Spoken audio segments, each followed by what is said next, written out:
할렐루야! 아멘. 오늘 또 이렇게 새로운 날을 주시고 우리에게 예배할 수 있는 은혜를 주시니 감사를 드립니다. 여러분 명절은 잘 보내셨습니까? 예. 우리나라는 참 좋은 것 같아요. 언제나 매해 이 새해를 두 번 맞이할 수 있는 은혜가 있잖아요. 1월 1일 날, 양력으로 1월 1일 날 또 새해를 맞이해서 새로운 결단을 했는데 한 달쯤 지나고 나태할 쯤 되니까 또 우리 고유의 명절인 음력 새해 설을 맞이해서 또 새로운 결단과 각오를 할 수 있는 시간을 갖게 되는 것 같습니다.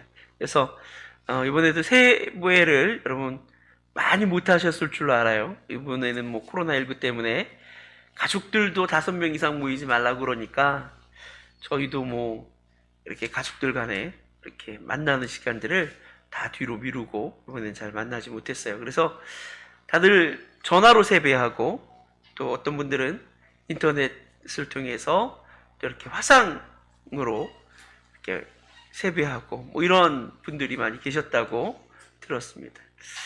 예, 다시 한번 인사 나눠볼까요? 새해 복 많이 받으시기 바랍니다. 새해 복 많이 받으세요. 예, 우리가 언제나 우리에게 하나님의 은혜와 복이 넘치길 원합니다. 여러분, 복이라는 게 뭘까요? 우리 복 받아야 되는데 어떤 게 정말 복 받는 걸까요? 예전에 여기 우리 그 대림아파트에 그 앞에 있는 건물에 세들어 살던 한 분이 계셨어요. 제가 지난번에 설교할 때도 말씀을 드렸는데 이분이 원래는 그 무당이셨어요. 근데 우리 교회를 나왔어요. 나온 이유가 왜 나왔냐라고 제가 교회를 안 나와서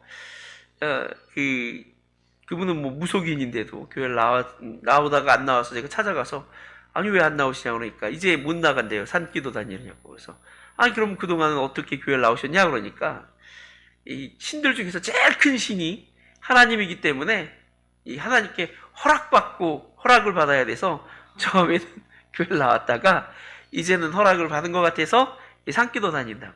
그래서 그런 얘기를 하시더라고요. 참 그래서 복음을 전에도 그런 분들은 참 들어가지 않는데 그분이 어느 날 저한테 이렇게 금으로 된 수표를 줬어요.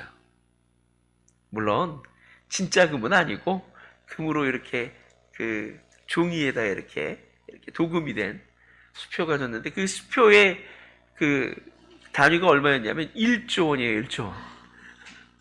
막 이렇게 세봤어요. 하도 공이 많아서 단시, 백, 천만 이렇게 쫙 세보니까 1조 원짜리 수표를 딱 주는 거예요.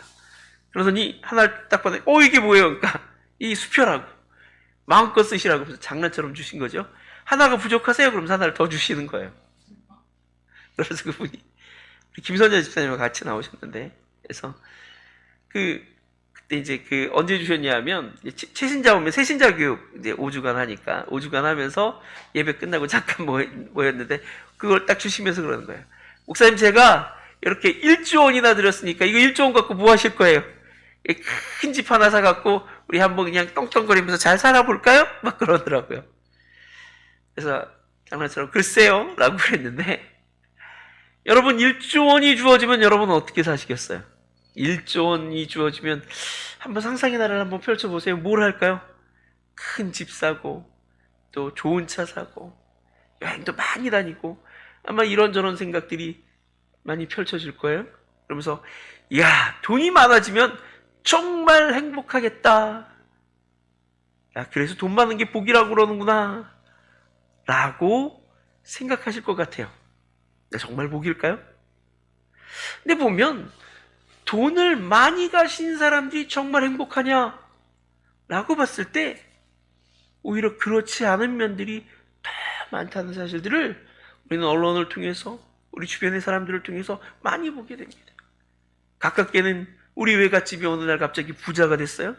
저기 황산, 그러니까 이제 서울에 속한 곳인데 하남시하고 딱 경계에 있는 곳이에요. 근데 화남시가 개발되면서 논밭으로 있던 땅들이 다 대지가 됐어요. 그러니까 이게 말하자면 토지의 용도가 전과 그리고 임야가 갑자기 대지가 된 거죠. 그러니까 값이 엄청나게 뛰죠. 그야말로 몇 배로 뛰죠. 그래서 어느 날 큰 부자가 됐어요. 갑자기 농사 짓던 분들이.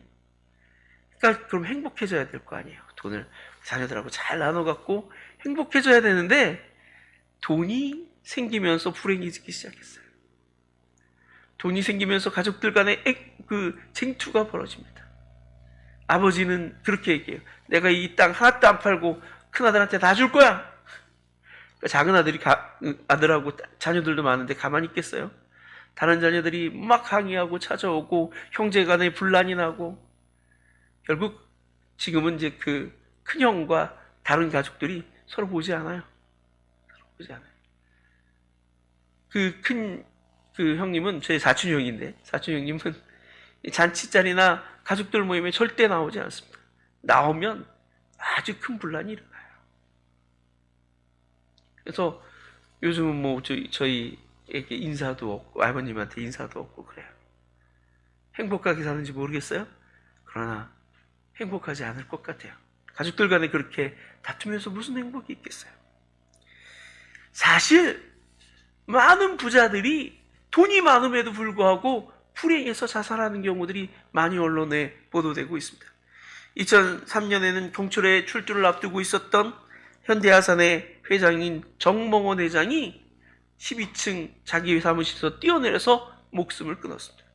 2005년에는 주산그룹의 형제의 난으로 회장 자리에서 물러나게 된 박용호 전 주산 회장이 스스로 목숨을 끊었습니다.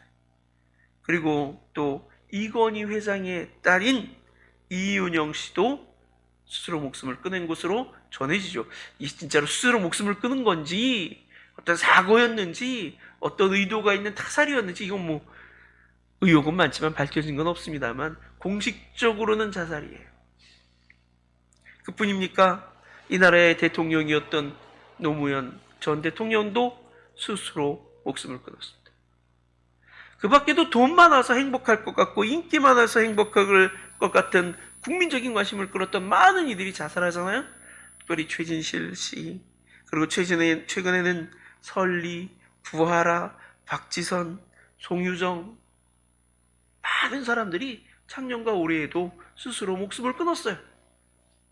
물질적으로 보면 남부러울 것이 없어요. 인기도 많아요. 참 행복할 것 같이 보이는데 그래도 불행하더란 말이죠.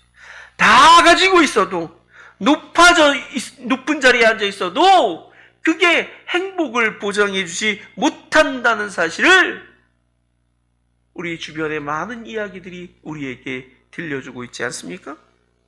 그렇다면 과연 어떻게 해야 우리는 행복해질 수 있을까요? 오늘 본문의 말씀은 우리에게 어떻게 해야 우리가 행복해질 수 있는지, 어떻게 해야 하나님께서 우리에게 허락하신 그 복을 누리며 살아갈 수 있는지를 분명히 말해주고 있습니다. 복이라는 말이 무슨 의미일까요? 우리가 복 받는다 하는데 복 받는다는 게 과연 어떤 의미일까요? 오늘 본문 1절과 2절의 말씀을 이제 그 공동 번역이라고 있어요. 그 로마 카톨릭 교회와 그리고 또 개신교회가 함께 공동으로 번역해서 이제 낸 성경이 공동 번역이죠. 근데 이게 좀 너무 그 로마 카톨릭 교회 학자들이 많이 투입되고 또 주도적으로 하다 보니까 개신교 입장에서는 받아들이기 어려운 번역들이 좀 있어서 로마 카톨릭에서만 사용하는 성경이 공동 번역 성경이죠. 거기에 보면 이렇게 번역되어 있습니다. 1절과 2절 말씀이 복되어라. 야훼를 경외하며 그의 길을 걷는 자. 내 손으로 일하여 그것을 먹으니 그것이 내 복이며 너의 행복이다. 즉 복이 있다는 것은 뭐냐? 행복하게 되는 은혜가 있다는 것이죠. 하나님의 은혜가 있는 것. 하나님께로부터 복을 받아서 그 복을 누리는 것, 그것이 진정한 행복인 줄로 믿습니다. 결국 행복이란 많이 쌓아지고 높이 올라가야 얻어지는 것이 아니라는 말씀이에요. 그것은 오직 하나님께로부터 오는 말미암는 것이고 오직 하나님 안에서만 누릴 수 있는 것인 줄로 믿습니다. 하나님 안에서만 누릴 수 있는 거예요. 그렇다면 과연 그 복을 누리기 위해서 우리는 어떻게 해야 할까요? 어떻게 해야 하나님이 우리에게 주신 그 참된 복, 진정한 복을 누릴 수 있는 것일까요? 오늘 본문을 통해서 그 하나님이 주시는 참된 복을 누리는 비결에 대해서 함께 생각해 보는 시간을 갖도록 하겠습니다. 첫 번째로 하나님을 경외해야 합니다. 하나님을 경외해야 합니다. 오늘 본문 1절 말씀에 뭐라고 얘기해요? 여호와를 경외하며 그 길을 걷는 자마다 복이 있도다. 여호와를 경외하며 그 길을 걷는 자들에게 복이 있다는 거예요. 그렇습니다. 여호와를 경외해야 복이 있는 거예요. 그렇다면 경외한다는 건 뭘까요? 경외한다는 건. 경외한다는 건요. 그러니까 그 어떤 대상을 지극히 높여서 지극히 높게 생각함으로 존귀하게 생각함으로 두려움을 느끼는 정도가 경외하는 거예요. 진심으로 하나님을 귀하게 여기고 진심으로 존경하고 진심으로 사랑해서 도저히 바라볼 수 없는 존재로 여기는 것, 그분 앞에 서면 떨 수밖에 없는 것, 그걸 경외하는 거죠. 그러면 그것은 그 경외함에는 믿음이 전줘야 돼요. 하나님이 어떤 분이신지를 믿어야 돼요.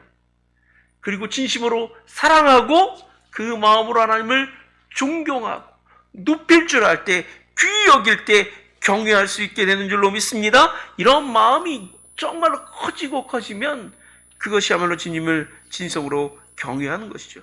이렇게 마음속 깊은 곳에서 하나님을 경외할 때 하나님께서는 그 마음의 중심을 보시고 그에게 은혜를 베풀어 주시는 줄로 믿습니다. 하나님은 당신을 믿고 사랑하며 진심으로 경외하는 자들에게 복 주시는 분이십니다. 우리의 복의 근원이 하나님이라고 고백한다면 우리는 진심으로 주님을 경외하는 자들이 되어야 될 줄로 믿습니다. 하나님께서는 늘 겉으로 드러나는 행위를 보시는 분이 아니라 마음의 중심을 보시는 분이에요. 그 마음이 어떠한가? 진심으로 하나님을 사랑하고 존경하고 그야말로 경외하는 자인가? 혹은 그렇지 않는가를 보는 거예요. 그래서 얼마나 많은 헌금을 했는지, 얼마나 열심히 예배에 참석하고 정말 얼마나 많이 이렇게 봉사하는지, 이런 양이나 겉으로 드러난 어떤 그런 모습을 보는 게 아니란 말이죠. 사람들은 겉으로 드러나는 모습이나 은근 그가 하는 헌금의 양이나 그런 어떤 봉사의 어떤 양을 보고 감동하고 그 사람이 믿음이 있다 하지만요, 하나님은 그 마음의 경외함을 보는 거예요. 근데 물론 하나님을 진심으로 경외하면 당연히 그 하나님을 섬기는 모습도 아름다워지고 그 양도 정말로 늘어나게 될 줄로 믿습니다. 하나님을 진심으로 경외한다 하면서 예배에 빠지는 것 불가능한 일이에요. 그렇잖아요. 하나님을 진심으로 경외한다 하면서 정말로 하나님 앞에 온전한 헌금을 드릴 줄 모르는 것, 그 불가능한 일이잖아요. 제가 예전에 하나님을 참 믿었을 때 저에게 그건 거의 투쟁에 가까웠어요. 왜냐하면 우리 집은 안 믿는 집이었어요. 게다가 여러분에게 제가 여러 번 말씀을 드렸지만 저는 우리 집에서 귀한 아들이에요. 우리 큰 집에 큰 아들 하나 낳고 내리 6, 7명의 딸들을 낳고 수십 년을 기다려서 낳은 아들이 저예요. 그러니까 얼마나 집안에서 귀하겠어요? 그러니까 저는 꼭 그 제사에 참석해야 돼요. 그러니까 우리는 집안에 그 제사 드릴 때 4명밖에 없어요. 큰아버지, 우리 아버님, 그리고 우리 사촌형, 그리고 저. 그래서 이게 딱 팀이 맞아서 한 분이 이렇게 딱 들고 이렇게 술잔을 돌리고 올리고 그러면 3명이 절하고 막 이래야 돼요. 돌아가면서 3번씩 하는데 이게 제가 딱 빠지니까 뭔가 좀 부족한 거예요. 저는 이제 예배 하나님을 믿기 시작하면서 저는 절대로 예배 그 제사는 안 드리겠습니다. 그러니까 그럼 그 자리에서 서 있기만 해라 뭐 이랬는데, 근데 공교롭게도 이 주일날 그 설이 되거나 그렇죠? 주일날 이렇게 제삿날이 되거나 뭐 이럴 때가 있어요. 제삿날은 상관없는데 주일날, 설이나 명절, 추석이나 이런 명절이 잡히면요, 저는 참석을 안 했어요. 교회 왔어요. 교회 와서 예배드리고, 그러니까 끝난 다음에 가족들과 합류하고 그러거나 그랬어요. 저는 그때는 정말로 당연한 거라고 생각을 했는데, 요즘 뭐 안 그러신 분들도 계시는 것 같긴 한데,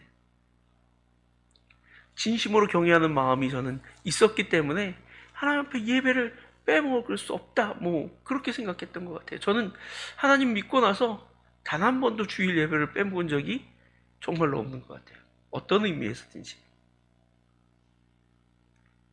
그렇잖아요. 그게 정상이죠. 겉으로 하나님 앞에 믿는 척하는 것, 그 결코 쉬운 일이 아닙니다. 잘 믿는 척하는 것 절대로 쉬운 일이 아닙니다. 여러 가지 어려움들도 있고 여러 가지 방해도 있고, 그래서 교회 나가지 못하는 뭐 1000개도 넘는 이유들이 항상 우리 앞을 가로막고 있어요. 그러나 하나님을 경외하는 사람은 그 어떤 이유에도 불구하고 하나님 앞에 나아가게 될 줄로 믿습니다. 하나님을 경외하는 사람들은 그 어떤 이유에도 불구하고 하나님을 섬기기를 게을리하지 않게 될 줄로 믿습니다. 주님은 중요한 걸 뭘로 봐요? 경외하느냐, 경외하지 않느냐를 보는 거예요. 사실 예수님이 살아계셨던 그 시대에도요, 하나님을 잘 믿는다고 하는 사람들이 있었어요. 바로 바리새인들, 서기관들, 율법주의자들이죠. 그들은 누가 보든지 하나님을 열심히 믿는 사람들이었어요. 철저하게 믿으려고 몸부림치는 사람들이었어요. 그러나 하나님은 그들을 독사의 자식들이라고 책망하시고, 그리고 그들을 정죄하셨어요. 왜 그렇습니까? 그들이 겉으로는 하나님을 그렇게 열심히 섬기는 것 같았지만 그 마음에 진심으로 하나님을 섬기는 경외함이 없었기 때문입니다. 마태복음 23장 26절로 28절에선 이렇게 말합니다. 눈먼 바리새인이여, 너는 먼저 안을 깨끗이 하라. 그리하면 겉도 깨끗하리라. 화 있을진저 외식하는 서기관들과 바리새인들이여, 회칠한 무덤 같으니 겉으로는 아름답게 보이나 그 안에는 죽은 사람의 뼈와 모든 더러운 것이 가득하도다. 이와 같이 너희도 겉으로는 사람에게 옳게 보이되 안으로는 외식과 불법이 가득하도다. 겉으로는 거룩한 척, 겉으로는 경건한 척하지만 그 마음속에는 외식과 불법이 가득하다고 주님이 그들을 정죄하고 계신 것이죠. 초대교회 때 아나니아와 삽비라라고 하는 사람들이 있었죠. 그들은 어땠습니까? 사람들에게 그들이 정말로 경건하고 하나님 앞에 헌신되고 충성된 사람이라는 사실을 보이기를 원했어요. 그래서 자신의 모든 재산을 팔아서 하나님의 교회에 바치겠다고 서원하고 그렇게 하려고 하다 보니까 어때요? 너무 좀 불안하고 아까운 거예요. 그래서 그 일부를 빼놓고 하나님 앞에 드렸어요. 빼놓고 드린 게 문제가 아니에요. 문제는 빼놓고 드리면서 어때요? 다 드리는 거다. 이게 내 재산의 전부다라고 하나님 앞에 거짓말했기 때문에 그래요. 사람들에게 보이려고 자신의 없는 믿음을 과시하고 포장했습니다.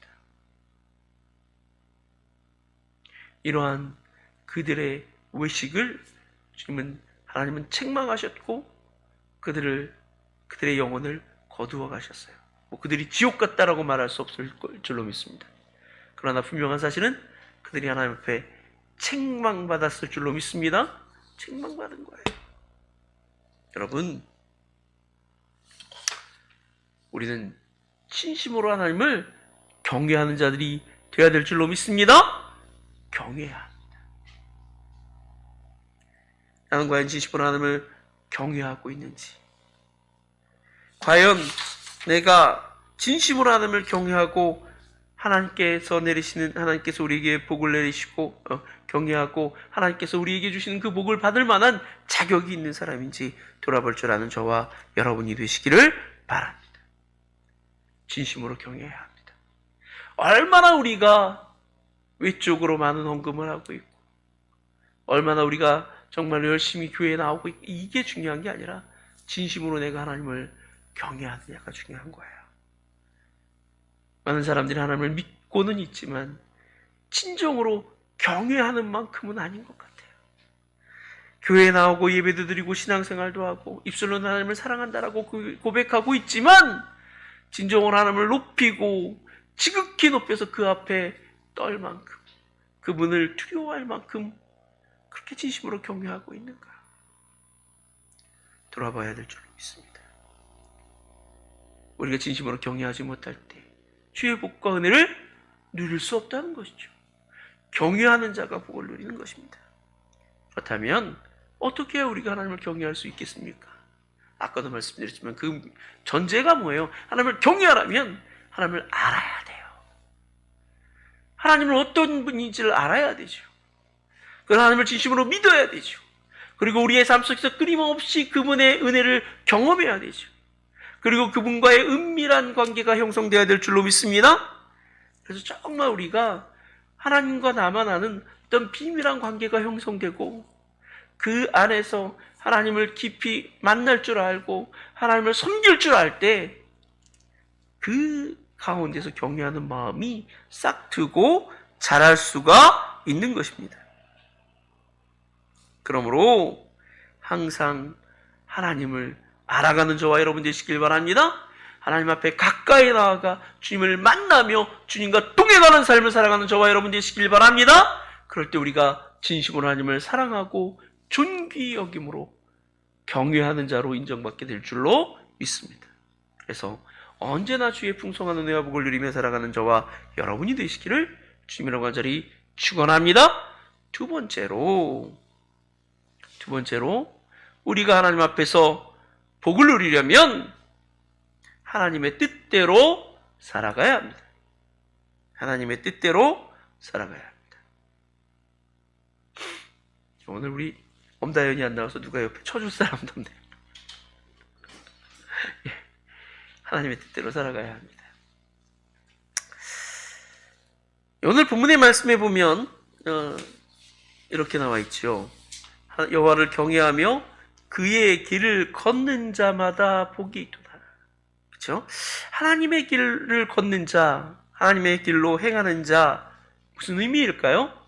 하나님의 뜻대로 살아가는 자인 줄로 믿습니다. 하나님께서 율법을 통해서 하나님의 말씀을 통해서 우리에게 어떻게 살아가라고 주신 그 말씀 그대로, 가르쳐 주신 그대로 그 말씀을 따라 살아가는 자, 이게 바로 그 주의 길을 걷는 자죠. 그런 자들이 복을 얻을 것이라고 성경은 우리에게 이야기합니다. 사람들은 하나님의 뜻대로 행하기를 두려워합니다. 왜냐하면 하나님의 뜻대로 행하면 행복하지 않을 거라고 생각해요. 제가 예전부터 이렇게 늘 가까이 하는 친구들이 있어요. 고등학교 때부터 이렇게 늘 만나고 또 이렇게 교제를 하는 친구들이 있는데 그 친구들이 뭐 벌써 수십 년이 지났잖아요. 근데 이제 워낙 어렸을 때 고등학교 때 만났던 친구들이고 그러다 보니까 요즘도 1년에 한두 번은 꼭 만나는 것 같아요. 만나면 저는 이제 그 대학교 때 고등학교 때도 그랬지만 이렇게 만나면 그 친구들은 거의 술을 마시고 또 어떤 친구는 담배들도 피우고 그런데 다른 건 모르겠는데 술 마시는 건 이렇게 다들 공통적으로 마시는 것 같아요. 근데 저는 만나면 술을 안 마시잖아요. 콜라 시켜놓고 콜라를 마신다든지 이제 그러면서 같이 이야기를 나누기도 하지만 술을 안 마시니까 항상 그 친구들이 하는 말이 그거예요. 야, 너는 술을 안 마시면 무슨 재미로 사니? 주변에 술 마시는 사람들은 다 그렇게 얘기해요. 술 안 마시면 무슨 재미로 사니? 그래서 그분들이 생각하기를 교회 다니면 술 못 마시게 되니까 그러면 행복하지 않을 거야 라고 생각하는 것 같아요. 근데 분명한 사실은 술을 안 마셔도 얼마든지 행복할 수 있다는 거예요. 술을 마시는 것보다 훨씬 더 행복할 수 있다는 거예요. 주일이면 많은 사람들이 하루 종일 편히 쉬고 또 산으로 들로 돌아다녀야 행복하다고 생각해요. 주말마다 캠핑 장비 챙겨서 캠핑 다니는 사람들 많고, 요즘 보면 또 캠핑카도 인기인 것 같아요. 작은 차도 캠핑카로 제주에서 타고 여기 산으로 들로 쫓아다니는 분들이 많은 것 같은데, 그래야 행복하다고 생각합니다. 그러나 정말 그런 사실은 그렇지 않아요. 하나님의 뜻대로 행할 때 더욱 행복하게 될 줄로 믿습니다. 우리가 우리의 육체의 욕심을 따라서, 우리의 어떤 그 마음을 따라서 누리려고 하는 그 행복들, 그런 어떤 즐거움들은 한계가 있어요. 한계가 있어요. 좋은 곳에 가서 맛있는 것 먹어도요, 그 행복의 정말 질이 제한되어 있기 마련이에요. 그렇잖아요. 그래서 여행 갔다 싸우고 오시는 분들도 얼마나 많아요. 그렇죠? 여행 갔다 와갖고 아우 피곤하기만 하고 힘들기만 하다고 하는 분들도 얼마나 많아요. 그래서 행복하려고 이것도 해보고 저것도 해보지만 정말 그게 우리에게 행복을 주냐 말이에요. 담배 피고 술 마시면 그것이 우리에게 행복을 줄 것 같지만, 담배는 건강을 해치고, 담배는 사실은 우리의 불행지수를 더 키우는 거예요. 담배 안 피는 사람들은요, 담배를 안 필 때도 얼마든지 행복할 수 있는데, 담배 피는 사람들이 담배 때문에 행복한 이유가 뭔지 아세요? 담배에 중독돼서 담배를 안 피면 불행하니까 담배 피울 때 상대적으로 행복감을 느끼는 거란 말이죠. 담배 필 때 마약하고 똑같은 거예요. 마약을 안 맞아도 얼마든지 행복할 수 있잖아요. 근데 마약 맞기 시작하면, 마약에 중독된 사람들은요, 마약을 맞지 않으면 그 무엇으로도 행복감을 느낄 수가 없는 거예요. 행복하지 않은 거예요. 진정한 기쁨과 진정한 행복은 하나님의 뜻을 행할 때 누릴 수 있는 줄로 믿으시길 바랍니다. 예배를 통해서 하나님과 만나는 기쁨과 감격을 누려본 사람은 예배의 기쁨 때문에 주일날 예배를 빠질 수가 없어요. 착한 일을 하고 선행을 행함으로써 정말로 하나님의 뜻을 따라서 선을 행함으로 기쁨을 누렸던 사람들은 그 누가 뭐래도 그 선을 행하는 일들을 멈출 수가 없는 거예요. 제가 예전에 제키찬 성령 얘기 드렸죠. 성령은 재산이 2조 원도 넘는다 그러죠. 그래서 매일 슈퍼카로 차를 매일 거의 바꾸다시피 하고, 최고급 호텔에 늘 투숙하고 돈을 물수대로 썼대요. 뭐 2조 원씩 되면 그렇게 써도 돈이 티가 안 나죠. 늘 어디 다닐 때도 비행기 타고 다니고. 그런데 어느 날 이 행사차 아마 어떤 단체에 속해서 아프리카에서 봉사를 떠났대요. 그래서 아프리카에 나가서 자신이 봉사하면서 정말 어렵고 힘겨워하는 사람들에게 무언가 그들의 필요를 채우는 그런 경험을 한 다음에, 그들이 그 음식을 받아 먹고 그들이 작은 선물을 받고 기뻐하는 그 모습을 보면서 너무너무 행복해졌대요. 그래서 그는 더 이상 돈을 물수있지 않아요. 그는 이제 호텔에도 안 들어간대요. 요즘은 모텔급, 장급 여관에 가서 빨래도 자기가 순수한대요. 그러면서 그 돈 모아서 그렇게 절약한 돈으로 그 사람들에게 정말 후원하고 물질을 나누는데 그게 너무너무 기쁘다는 거예요. 선을 행함으로 느끼는 기쁨이 있습니다. 주님이 우리에게 선을 행하기를 원하시는 줄로 믿으시길 바랍니다. 그럴 때 우리에게 기쁨이 있는 거예요. 사랑을 나눔으로 누리는 기쁨이 있습니다. 술 마시고 담배 피고 신나게 몸을 흔들며 정말 춤을 춤으로 느끼는 그런 기쁨이 아니라, 진심으로 마음 깊은 곳에서 사랑함으로 느끼는, 그 마음의 사랑을 나눔으로 느끼는 그 기쁨이 있어요. 주 안에서 그 사랑을 누릴 수 있을 때 우리는 주님이 주시는 그 참된 기쁨과 행복을 누릴 수 있게 될 줄로 믿습니다. 노동의 기쁨도 있어요. 저희 고모님이 지금 이제 80세가 훨씬 넘으셨는데도 불구하고 맨날 그 밭에 가갖고 일하고, 그리고 그거 갖다 놓고 팔고 뭐 이런다는 거예요. 그분이 돈이 없어서 그러는 게 아니에요. 우리 금곡리에 사시거든요. 수원 금곡리. 아마 금곡리 아시는 분들은 아시겠지만 그 땅이 다 그 아파트 단지로 개발돼 갖고 돈도 꽤 보셨어요. 돈이 없지는 않아요. 그래도 여전히 밭 갈고 땅 갈고, 요즘은 어떤지 모르겠는데 최근까지 그러셨어요. 그게 돈 벌려고 그러는 게 아니에요. 먹고 살려고 그러는 게 아니에요. 그게 기쁨이고 그게 즐거움이어서 그러는 거예요. 노동은 기쁨이어야 되고 행복이 되어야 될 줄로 믿습니다. 하나님의 뜻대로 행할 때 그분 안에서 우리가 정말로 그 하나님의 선하신 뜻대로 행함으로 누리는 그 기쁨을 할 때 우리는 세상이 주는 그 어떤 기쁨보다도 더 큰 기쁨을 누리게 될 줄로 믿습니다. 하나님의 뜻을 행하는 그 자체가 이미 우리에게 복이 되는 줄로 믿습니다. 그것으로 말미암는 열매도, 그것으로 말미암는 그런 결과도 우리에게 진정한 복이라고 말할 수 있지만, 사실은 우리가 주를 위해서 주의 뜻을 행하는 그 자체가 복이고 은혜고 행복인 거예요. 그럴 수 있다는 것 자체가 우리에게 복이 되는 줄로 믿습니다. 육체의 쾌락을 통해서 누리는, 육체의 쾌락을 누림으로 느끼는 그런 기쁨보다도 훨씬 더 크고 놀라운 기쁨, 행복감을 주는 것이 바로 하나님의 뜻을 행함으로 말미암는 기쁨이에요. 여러분, 초대교회 성도들은 어떻게 했습니까? 사도행전 2장에 보면 이렇게 나와 있어요.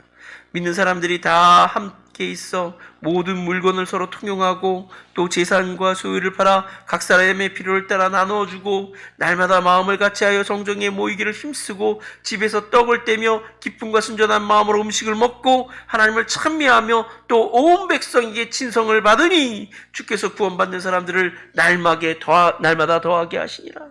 그들은 날마다 교회에 모여서 어떤 장소에 모여서 함께 식사를 나누며 함께 정말로 하나님의 말씀을 배우고 찬송하며 하나님을 높였어요. 그리고 그들은 물질도 서로 공유했어요. 필요한 사람들에게 그냥 나눠줬어요. 그래서 어떻게 됐어요? 모두가 행복했어요. 그 공동체를 보면서 많은 사람들이 그 공동체에 들어오기를 원했고 기꺼이 그 공동체에 합류했어요.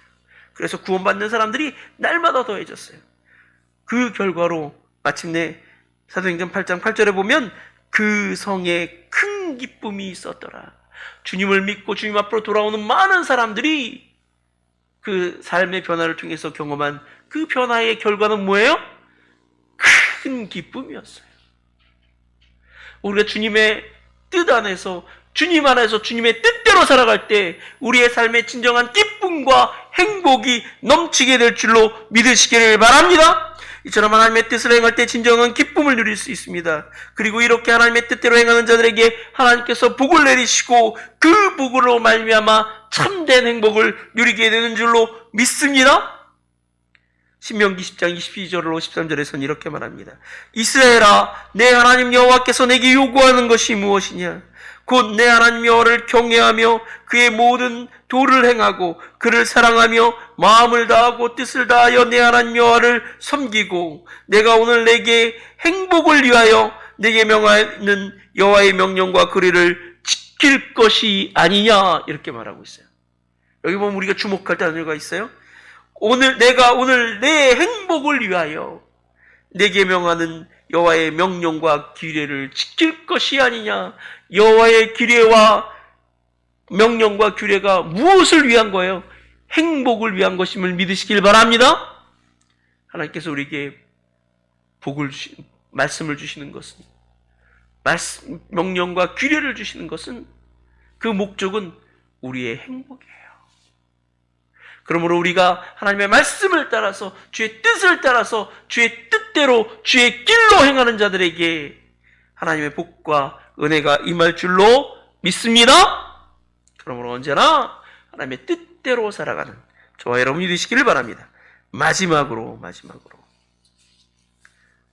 우리가 행복을 누리려면 자신의 삶의 최선을 다해야 합니다. 오늘 말씀이 좀 길어지는, 마지막으로 자신의 삶의 최선을 다해야 진정으로 행복하게 될 줄로 믿습니다. 답답해 하시는 분들이 많아요. 자신의 삶의 최선을 다할 때 행복했습니다. 오늘 본문의 말씀에 보면 이렇게 나오죠. 오늘 본문에 보면 수고한 대로 먹을 것이라, 이렇게 이야기하고 있어요. 수고한 대로 먹을 것이라. 성경이 말하고 있는 복은 어떤 복이에요? 그야말로 이 불로소득을 통해서 얻는 게 복이 아니라고 그래요. 그냥 놀고 먹고 그냥 마시는 것, 이게 복일 것 같은데 사실은 그게 복이 아니에요. 하나님의 복을 누리는 사람은 수고하는 사람들입니다. 일확천금의 헛된 꿀을 꾸는 사람들이 하나님의 복 받은 사람들이 아니에요. 가만히 앉아서 하늘에서 뚝 떨어진 어떤 그 복을 기대하면서 가만히 앉아서 입만 벌리고 있는 사람들, 그런 사람들은 하나님의 복을 누릴 수가 없는 것입니다. 항상 자신의 삶에 최선을 다하며 그 결과에 만족할 줄 아는 사람, 이런 사람들이 복된 사람들이고 이런 사람들이 행복한 사람인 줄로 믿습니다. 오늘날 많은 사람들이 행복한 사람이, 그 사람은, 복된 사람은 일을 하지 않는 사람, 불로소득을 거두는 사람들이 행복한 사람이라고 생각합니다. 정말 그렇게 일 안 하고 안락한 삶을 누리면 행복해질까요? 늘 여행 다니고 차나 마시면서 평안한 시간을 보내면 정말 행복할까요? 아니에요. 그렇지 않아요. 그렇지 않습니다. 여러분, 지난 2014년도 1월 4일날 SBS에서요, 그것이 알고 싶다라는 프로그램에서 로또 1등으로 당첨된 몇몇 사람들을 추적했어요. 로또 1등 당첨되면 그들은 행복해질까? 궁금하잖아요? 행복한 삶을 살까요? 제가 여러 번 말씀을 드렸지만, 2014년도에 방송된 이 방송에 따르면, 첫 번째 주인공은 수천만 원의 빚더미 속에서 희망을 버리지 않고 성실하게 중국집 배달원으로 일했던 사람이에요. 늘 중국집 배달원으로 일했던, 배달원이니까 이렇게 월급을 얼마나 많이 받았겠어요. 그랬던 사람인데 어느 날 로또에 당첨됐어요. 그래서 19억 원의 당첨금을 받았어요. 19억 원. 그래서 이 사람이 일하던 중국집에다가 200만 원짜리 오토바이도 쾌척하고 일을 그만뒀어요. 그리고 또 이 주변에 있는 형제 자매들에게도 돈들을 많이 나눠줬어요. 몇천만 원씩 이렇게 나눠주고. 그런데 몇 년 지난 다음에 이 사람이 결국 어디서 발견됐냐면 경찰서에서 발견됐어요. 그분이 고발당한 거죠. 누구에게 고발당했냐면 아내에게 고발됐어요. 상습폭행으로. 너무나도 아내를 때리고 괴롭혀서 아내가 남편을 고발한 거예요. 왜 그랬냐? 그러니까 아내가 1억 원을 허락 안 받고 썼다는 거예요. 그래서 그것 때문에 폭행을 해갖고 너무 많이 맞아갖고는, 그리고 상습적으로 때려갖고는 아내가 남편하고 못 살겠다, 이혼하겠다, 그러고 고발까지 한 거예요. 남편에게 이제 취재진이 묻습니다. 아니, 왜 아내를 이렇게 때리셨어요? 그러니까 처음에 돈이 많이 생겼을 때는 그 돈으로 행복하게 살아가야겠다라고 생각을 했는데, 돈이 생기니까 일을 안 하게 되고, 일을 안 하고 있는 돈으로 살려고 하다니까, 살려고 생각해 보니까 돈이 너무 아깝더라는 거예요. 이렇게 돈을 쓰다가는 돈이 바닥나고 더 이상 쓸 돈이 없어질 것 같아서 돈이 너무너무 아까운데 아내가 자꾸만 돈을 물 쓰듯 쓰더라는 거죠. 그래서 도저히 참을 수가 없고 분노가 나서 늘 아내와 싸우게 되고 결국 불화하게 되고 이혼하게 됐다는 거예요. 돈이 없었으면 비록 풍요롭진 않았어도 행복했을 수 있었던 그 가정이 깨진 것이죠. 두 번째 주인공은 어떤 분이었냐면 화물차에다가 소금을 싣고 다니는 사람이에요. 소금을 싣고 소금 팔러 다니는 사람이에요. 가난했어요. 그러다가 복권에 1등에 당첨됐어요. 그래 얼마나 행복해졌겠어요. 1등에서 12억 8천만 원을, 이게 세금 빼고 12억 8천만 원을 탄 거예요. 행복하게 좋은 집을 사거나 혹은 가게를 꾸리거나 알콩달콩 재밌게 살면 좋겠는데 곧바로 이혼 소송에 들어가서 이 남편은 한 푼도 만지지 못했다는 거예요. 당첨된 사람은. 왜냐하면 그 아내한테 그 복권을 주면서 당첨이 맞았는지 한번 확인해 보라고 줬대요. 아내한테. 근데 그 아내가 그걸 찾아갖고는 자기가 딱 독특하고 남편한테 한 푼도 안 준 거예요. 그래서 그 남편은 돈 한번 만져보지 못하고 거의 쫓겨나다시피 해갖고 이혼당했다는 거예요. 이혼당했다는 거예요. 너무 억울하다고. 뭐 그 아내가 다 찾아해버렸으니까 그걸 뭐 증명할 길도 없고 그렇다고 나옵니다. 독건 당첨된 바람에 그는 사랑하는 아내와 가정을 잃었습니다. 일하지 않는 행복, 일확천금의 행복, 그것은 진정한 행복이 아닙니다. 하나님 우리에게 그러한 행복을 주지 않으십니다. 땀 흘려 일하고 그 일한 대가를 받는 것을 우리에게 복으로 주시는 분이신 줄로 믿으시길 바랍니다. 우리가 최선을 다할 때 그 최선의 결과와 열매를 맺게 하시고 먹게 하시는 분, 그분이 우리 하나님이시고 그런 노력하는 자에게 응답하시는 분이 우리의 하나님이에요. 우리가 일하는 것 자체가 형벌이 아니에요. 일의 즐거움이 사라지고 일이 고통스러워지고 일의 결과와 열매가 없어지는 것이 우리에게 형벌인 거예요. 형벌인 거예요. 아담과 하와도요, 천국에서 일했어요. 하나님께서 그들에게 사명을 맡기셨잖아요. 그렇죠? 그 에덴 동산을 잘 돌아보고 그들을 관리하는 사명을 주셨잖아요. 근데 그들이 죄로 말미암아 그들에게 주어진 그 모든 일들이 고통이 되고 그 일의 열매를 먹을 수 없게 되는 거예요. 땀을 흘려도 땅이 가시나무와 엉겅퀴를 내서 일한 만큼 소득을 얻을 수 없게 되는 것이죠. 그래서 늘 먹고 살기 위해 몸부림치게 되는 것. 그래서 정말 일하지 않으면 도저히 살아갈 수 없는 상황이 되는 것. 그래서 절박하게 일할 수밖에 없는 것. 이게 형벌인 거죠. 그러나 일 자체가 형벌은 아닌 거예요. 그러므로 수고하고 땀 흘려 일하기를 즐거워할 줄 아는 저와 여러분 되시길 바랍니다. 그래서 그 소득으로 말미암아 만족하고 기뻐할 때 그것이 우리에게 복이 될 줄로 믿습니다. 하나님은 우리에게 복 주시는 분이십니다. 복 주시는 분이십니다. 우리에게 복 주시기를 원하시고 우리가 그 복을 누리면서 언제나 행복해 하기를 원하시는 분이에요.